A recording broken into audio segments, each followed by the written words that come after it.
अहिले हामी देशका विभिन्न भागहरूमा आयोजना भइरहेको मेला सभाहरूमा भाग लिने सिलसिलामा आजै सुनसरी जिल्लाको सदरमुकाम नरुवा र अहिले राजविराजमा भइरहेको मेलामा सहभागी हुन आएका छौँ। अहिले राष्ट्रपा नेपालले देशव्यापी रूपमा यस्तै प्रकारको मेला सभाहरूको आयोजना गरिरहेको छ। यसको मुख्य उद्देश्य राप्रपा नेपालको एजेन्डा, देशको समसामयिक परिस्थितिका बारेमा पार्टीका कार्यकर्ताहरूलाई प्रशिक्षित गर्ने र जनतालाई जागरुक तुल्याउने रहेको छ। राप्रपा नेपाल पुनर्जागृत भएपछि पहिलोपटक म राजविराज आइराखेको छु। त्यस कारणले राप्रपा नेपालकै बारेमा पनि म यहाँलाई संक्षिप्त निवेदन गर्न चाहन्छु। यहाँको विदितै छ 2063 सालको राजनीतिक परिवर्तनपछि एउटा वैकल्पिक शक्ति निर्माण गर्ने उद्देश्यका साथ हामीले राप्रपा नेपाल स्थापना गरेका थियौँ। आम जनताबाट विश्वास प्राप्त गरेर संविधान सभाको दोस्रो निर्वाचनसम्म आइपुग्दा राप्रपा नेपाललाई हामीले देशको चौथो ठुलो शक्तिको रूपमा स्थापित गराउन सफल पनि भयौँ। त्यसपछि नयाँ संविधान अनुसार हुने नयाँ चुनावमा भाग लिन जाँदा पार्टीलाई ठुलो बनाउने उद्देश्य राख्दा हामीबाट केही त्रुटि कमी कमजोरीहरू भयो, जसको परिणामस्वरूप 2074 सालको निर्वाचनमा हामीले अत्यन्तै निराशाजनक परिणाम भोग्नु पर्यो। पार्टीभित्र गलत प्रवृत्तिहरू आदि हुन थाले, जसको परिणामस्वरूप 2063 सालमा जुन पवित्र उद्देश्य लिएर हामीले राप्रपा नेपाल स्थापना गरेका थियौँ, त्यो उद्देश्य नै प्राप्त हुन नसक्ने, हामीले अवलम्बन गरेको विचार अलपत्र गर्न सक्ने खतरा देखेपछि हामीले 2078 साल फागुन 7 गते राप्रपा नेपाललाई पुनर्जागृत गरेका हौँ।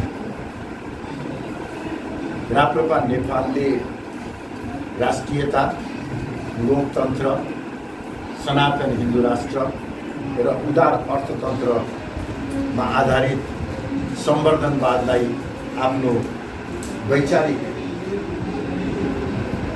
मान्यताका रूपमा आत्मसात गरेको छ। राप्रपा नेपालले राष्ट्र निर्माता श्री 5 बडा महाराज अधिराज पृथ्वीनारायण शाहलाई पार्टीको आदर्श पुरुषको रूपमा आत्मसात गरेको छ भने राष्ट्र निर्माताको दिव्य उपदेशलाई हामीले मार्गदर्शक सिद्धान्तको रूपमा अवलम्बन गरेका छौँ। र अब छोटो अवधिमा नै जुन किसिमको उत्साहजनक उपलब्धि हासिल हामीले गरेका छौँ, त्यसबाट हामी अत्यन्तै उत्साहित भएका छौँ। पार्टी स्थापना भएको करिब 6 महिनाभित्रमा नै देशको 77 जिल्लामा पार्टीको संरचना खडा भएको छ। आधाभन्दा बढी पालिकाहरूमा पार्टीको इकाइ कमिटीहरू खडा भएका छन् र अहिले हामी आगामी मङ्सिर 4 गते हुने निर्वाचनको तयारीमा लागेका छौँ। यो निर्वाचनबाट हामीले राप्रपा नेपाललाई कम्तीमा राष्ट्रिय पार्टी बनाउने लक्ष्य राखेका छौँ र मलाई पुरा विश्वास छ त्यो लक्ष्य हामीले प्राप्त गर्न सक्दछौँ। र यो पटकको चुनावमा जाँदा राप्रपा नेपालले मुख्य रूपले हिन्दू राष्ट्र पुनर्स्थापनाको एजेन्डालाई सशक्त रूपमा उठाउनेछ र यसको साथसाथै देशको समसामयिक परिस्थितिका बारेमा आम जनतालाई सचेत तुल्याएर त्यसको समाधानको निमित्त पनि हामी जनता समक्ष जानेछौँ। अहिले यहाँलाई विदितै छ, लोकतन्त्रको आवरणमा केही सीमित राजनीतिक दलका सीमित नेताहरूले सर्वसत्तावादी प्रवृत्ति देशमा कार्यान्वयन गरिराखेका छन्। लोकतन्त्रको आवरणमा ब्रह्मलुट कायम भएको छ, भ्रष्टाचार विकराल भएको छ, बेरोजगारी समस्या अत्यन्तै व्यापक भएको छ र यसको साथसाथै नेपालको राष्ट्रियता कमजोर हुँदै गएको छ। बाह्य शक्तिको चलखेल र प्रभाव तीव्र रूपले बढेर गएको छ। नेपाल अन्तर्राष्ट्रिय शक्तिहरूको रणनीतिक प्रतिस्पर्धा स्थल बन्न सक्ने खतरा समेत देखिएको छ। यो अवस्थामा